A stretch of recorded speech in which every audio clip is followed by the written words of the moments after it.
Hey team, today we are working on a hip internal rotation variation from a base position of 90-90.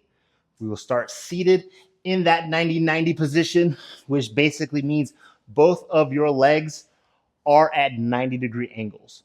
To regress this movement, if you are not comfortable sitting in your 90-90, you can bring your front foot back towards your back thigh and your back foot towards that same side glute. This is called a shin box position. This is a little bit more accessible for those who are just beginning their hip mobility journey. Hip internal rotation is going to be important for those of us who are rotational athletes. So sorry, I'm standing back up. So any sort of rotation, tennis, baseball throwing, football throwing, you're internally rotating to generate force and power.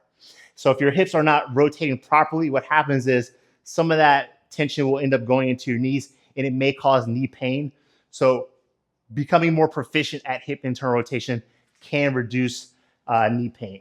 So we'll get back into our 90-90 position. If you need to go from a shin box, you can go from a shin box. I will show you from the front angle as well. I just want to show you from the side first. So for what we are going to work on is called a passive range hold. So a passive range hold means I take my back hand. So if my right foot is my back foot, I'm going to take my right hand. I'm going to grab that right foot or ankle, pull up as high as I can passively. So passive means an assist. My right arm is assisting my right leg / hip into internal rotation. To work on strengthening my hip internal rotation, I want to actively hold as much of this range as possible. So when I let go of the passive assist, I don't want the leg to just drop. I want to lift up, and we're going to hold for about 3, 2, 1, and slowly let that leg back down with control. So I usually like to start off with 3-second holds up to 10 reps. So that gives you about a 30-second work phase and about 2 to 3 rounds each side for a proper warm-up. So to regress this movement, if it's too much for you to stay upright, you can regress this movement by shifting forward slightly, but still keeping a long spine. So we don't want to round. We're going to keep a long spine. Pull up, release, hold for 3, 2, 1, come down slowly with control. To progress this movement, again, we're just changing positioning. So we have the standard position, we have a regression to lean forward, and a progression to lean back.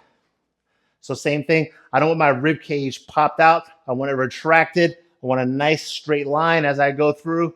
Pull up, release for 3, 2, 1, come down slowly with control. From the front, I want to make sure that that front knee stays down.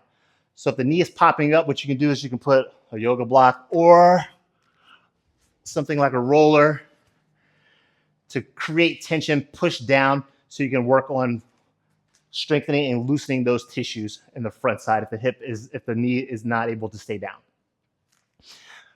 Also with your torso, you want to make sure that you're not leaned over to the side or bent at the arm. So you want a nice straight arm and a nice stacked position. So feasibly, the closer in the arm is, the more likely you're not going to necessarily lean.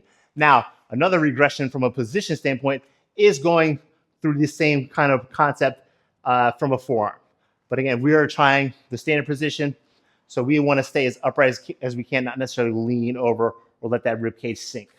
So same concept. I'm in my upright position first. I pull up as far as I comfortably can and release and hold for 3, 2, 1. Slowly down with control. The regression, I lean forward. Again, I lift as high as I can passively. I release for active strengthening and hold for 3, 2, 1. Slowly down with control. And last one, the progression.